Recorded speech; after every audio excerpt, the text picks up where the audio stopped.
કચ્છ જિલ્લાના તમામ નાગરિકોને અમુક સૂચનાઓ વહીવટીતંત્ર તરફથી અને પોલીસ તંત્ર તરફથી ખાસ આપવામાં આવી રહી છે, જેમાં અત્યારની જે પરિસ્થિતિ છે એ પરિસ્થિતિમાં કોઈપણ લોકો કોઈપણ જગ્યાએ કોઈ ફેક ન્યૂઝ અથવા કોઈ રૂમરમાં કોઈ ધ્યાન એવું આપવાનું થતું નથી. જે વસ્તુ તંત્ર તરફથી સૂચનાઓ આપવામાં આવતી હોય એનું જ બધાને માનવાનું રહેશે. એક સૂચના આજે રાજ્ય સરકાર તરફથી પણ આવી છે.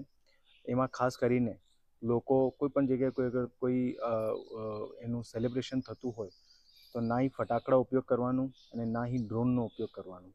એટલે આ બંને બાબતનું લોકો તરફથી એનું સારી રીતે પાલન કરવામાં આવે, જે બધાની સેફટીમાં અને સિક્યોરિટીમાં આને મદદ મળશે.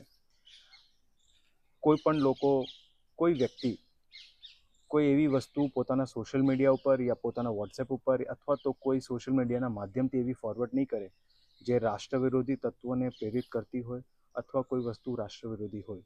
અગર એવી કોઈ વસ્તુ તંત્રના ધ્યાને આવશે તો એમાં કડક અને કાયદેસર પગલાં લેવામાં આવશે.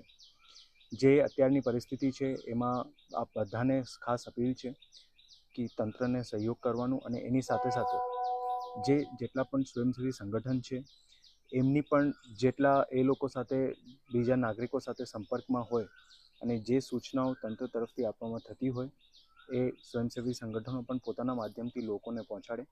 અને ખાસ કરીને આજનો જે સમય છે, અત્યારનું જે સ્થિતિ ચાલી રહી છે એમાં સાંજ પડ્યા પછી લોકોએ સ્વૈચ્છિક બ્લેકઆઉટનું પાલન કરે એ પણ જે છે આપણે બધાને ખાસ અપીલ કરવામાં આવી રહી છે.